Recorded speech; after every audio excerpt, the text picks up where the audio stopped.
Galatians chapter 5 and verse 22. But the fruit of the Spirit is love, joy, peace, long-suffering, gentleness, goodness, faith.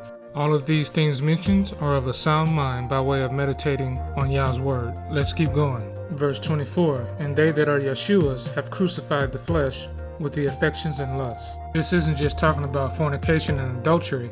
There's many different forms of lust, which we will explore moving forward. John chapter 10 and verse 27. My sheep hear my voice, and I know them, and they follow me.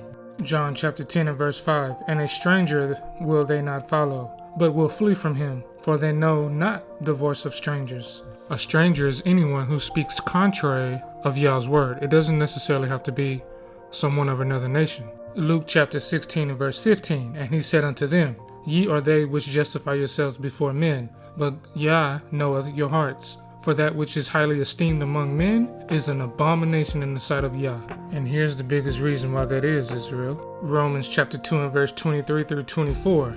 Thou that makest thy boast of the law, through breaking the law dishonorest thou Yeshua. Verse 24. For the name of Yah is blasphemed among the Gentiles through you, as it is written. And this is a huge form of hypocrisy, a spirit that the Pharisees and the Sadducees displayed all throughout Yeshua's ministry. Job chapter 13 and verse 16. He also shall be my salvation, for an hypocrite shall not come near him. Throughout my walk, I sometimes find my own self being guilty of this sometimes as I examine myself by having a lack of patience with my brothers and sisters when I am confronted with ignorance. Lust takes on many different forms. 2 Corinthians chapter 13 and verse 5. Examine yourselves, whether ye be in the faith. Prove your own selves. Know ye not your own selves, how that Yeshua is in you, except ye be reprobates. Throughout my walk, I'm starting to understand more and more why cross-examinations are mandatory. Joshua chapter 1 and verse 8.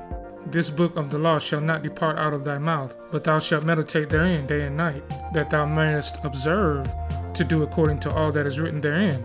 For then thou shalt make thy way prosperous, and then thou shalt have good success. It says according to all that is written, so prosperity and good success shall overflow thee in abundance. Sometimes in our walk, Hasatan will try to cause stumbling blocks by using our past traumas against us. But we have to be diligent and seek Yah with all our mind, heart, and soul, day and night, as it is written, so we can make sure we're always taking one step forward towards salvation, rather than 2 steps backwards towards the lake of fire. Let's examine the stumbling block Hasatan put in front of King David when he laid eyes upon Bathsheba. This stumbling block caused King David to entertain the lust within his own mind and lay with a married woman and even murder Uriah the Hittite to cover up his affair. And he was so blinded by his position of being a part of the body of Yeshua that he could not see the hypocrisy within his own actions. 2 Samuel chapter 12 and verse 1. And Yeshua sent Nathan unto David, and he came unto him, and said unto him, There were 2 men in one city, the one rich, and the other poor. 2 Samuel chapter 12 and verse 4. And there came a traveler unto the rich man, and he spared to take of his own flock and of his own herd, to dress for the wayfaring man that has come unto him, but took the poor man's lamb, and dressed it for the man that was come to him. Verse 5. And David's anger was greatly kindled against the man, and he said to Nathan, As the Lord liveth, the man that hath done this thing shall surely die. Verse 7. And Nathan said to David, Thou art the man. Thus saith the Lord God of Israel, I anointed thee king over Israel, and I delivered thee out of the hand of Saul. Verse 9. Wherefore hast thou despised the commandment of the Lord, to do evil in his sight? Thou hast killed Uriah the Hittite with the sword, and hast taken his wife to be thy wife, and hast slain him with the sword of the children of Ammon. Verse 10. Now therefore the sword shall never depart from thine house, because thou hast despised me, and hast taken the wife of Uriah the Hittite to be thy wife. David spent his entire life paying for the grievous sin he committed, and believe it or not, this is actually Yah's mercy bestowed upon David, because the sin must be paid for in one way or another in this lifetime before the day of judgment if David is to enter into the kingdom with a clean slate. Which is why David fasted and prayed often and asked Yah to rid his heart of the leaven inside it, to purge his heart of any uncleanness. Psalms chapter 57 and verse 7. Purge me with hyssop, and I shall be clean. Wash me, and I shall be whiter than snow.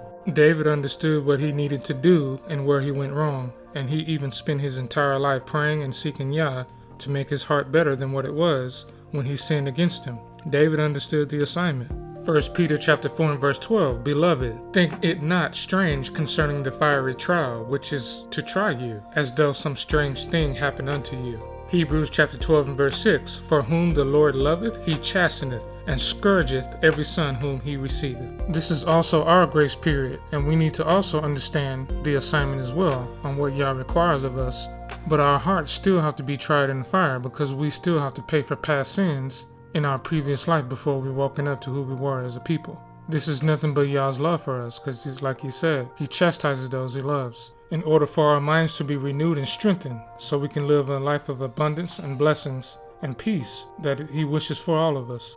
Now remember, Yah said he loved Solomon, and what was it that Solomon said that pleased Yah? 1 Kings chapter 3 and verse 9, Give therefore thy servant an understanding heart to judge thy people, that I may discern between good and bad. For who is able to judge this thy so great a people? And this is why Yeshua had mercy on David and decided to give him a grace period to pay off his sin in this lifetime, so he can be guiltless and debt-free in the life to come. 2 Samuel chapter 12 and verse 13, And David said unto Nathan, I have sinned against the Lord. And Nathan said unto David, The Lord hath put away thy sin, thou shalt not die. But don't get it twisted, David still had to pay for his sins. But the Lord made stipulations for David and gave him a grace period. Let's see exactly why. By observing what the Lord told Saul. 1 Samuel chapter 13 and verse 14. But now thy kingdom shall not continue. The Lord hath sought him a man after his own heart, and the Lord hath commanded him to be captain over his people, because thou hast not kept that which the Lord commanded thee. Saul did what he wanted to do, taxing the people, overriding authority and doing his own burnt offerings, and last but not least, he had an evil eye towards his brothers and sisters. So what is this commandment that he gave Saul? What did he expect from him? John chapter 10 and verse 17, Therefore doth my Father love me, because I lay down my life, that I might take it again. This is what it all boils down to. Yeshua sacrificed his life for the sheep. So in our walk, what sacrifices are we making for the body of Israel? Are we sacrificing our time and efforts and prioritizing a relationship with Yah to learn how to deal with one another in righteousness? Galatians chapter 5 and verse 14, For all the law is fulfilled in one word, even in this, Thou shalt love thy neighbor as thyself. Something Saul failed to do. John chapter 10 and verse 11, I am the good shepherd. The good shepherd gives his life for the sheep. David also laid down his life for the sheep, which is why Yeshua called David a man after his own heart. 1 Samuel chapter 17 and verse 34, And David said unto Saul, Thy servant kept his father's sheep, and there came a lion and a bear, and took a lamb out of the flock. Verse 35, And I went after him, and smote him, and delivered it out of his mouth. And when he arose against me, I caught him by the beard, and smote him, and slew him. David was of good courage and faith, and put his trust in Yeshua, which allowed Yeshua to move on his behalf. 1 Samuel chapter 17, verse 47, And all this assembly shall know that the Lord saveth not with sword and spear, for the battle is the Lord's, and he will give you into our hands. David had complete confidence by way of his faith in Yeshua. The battle that we face in our walk starts in the mind, for Yeshua is the chief cornerstone.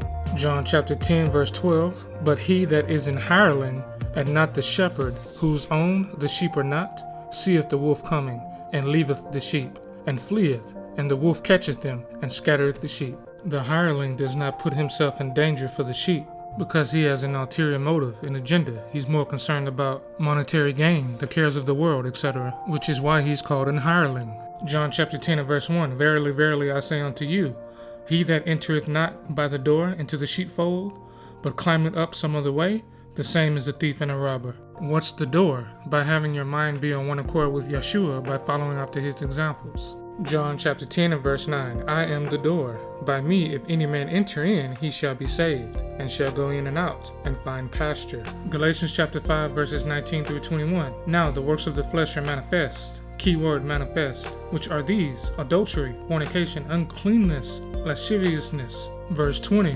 idolatry, witchcraft, hatred, variance, emulations, wrath, strife, seditions, heresies. Verse 21, envyings, murders, drunkenness, revelings, and such like, of the which I tell you before, as I have also told you in times past, that they which do such things shall not inherit the kingdom of Yeshua. Matthew chapter 5 verse 19, Whoever therefore shall break one of these least commandments, and shall teach men to do so, he shall be called least in the kingdom of heaven. But whoever shall do and teach them, the same shall be called great in the kingdom of heaven. Matthew chapter 5 and verse 48, Be ye therefore perfect, even as your Father which is in heaven is perfect.